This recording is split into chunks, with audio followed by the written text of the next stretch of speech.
Hello everyone, once again welcome back to Chinese guru. दोस्तों, आज की सेंटेंस भी बड़ी ज़बरदस्त है। उम्मीद है जो वीडियो मैंने आपके लिए बनाई है उससे आपने कुछ चाइनीज़ सीखी होगी। तो मज़ीद आगे चलते हैं। आज की जो सेंटेंस है वो है वो जंग ज़ै शुएशी हन यू। वो जंग ज़ै शुएशी हन यू। आपने बोलना है, ठीक है। राइट नहीं लिखना, आपने लिखना नहीं है, सिर्फ बोलना है और सुनना है। 我正在学习汉语。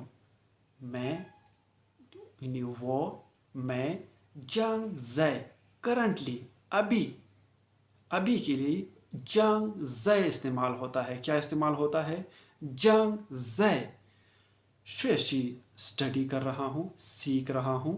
हन यू चाइनीज़ हिंदी लैंग्वेज, जैसे जोंगवन हन यू भी इसके लिए इस्तेमाल होता है। हन यू 我正在学习汉语。मैं अभी चाइनीज़ सीख रहा हूँ। वो जंग ज़ै शुएशी हान यू। जो मैंने अभी बोला है आप इसको रिपीट करते जाएं और सुनते जाएं, इंशाल्लाह आपकी चाइनीज़ बेहतर होगी। आपने नहीं लिखना, सिर्फ बोलना है और लेसन यानी सुनना है। वो जंग ज़ै शुएशी हान यू। 谢谢你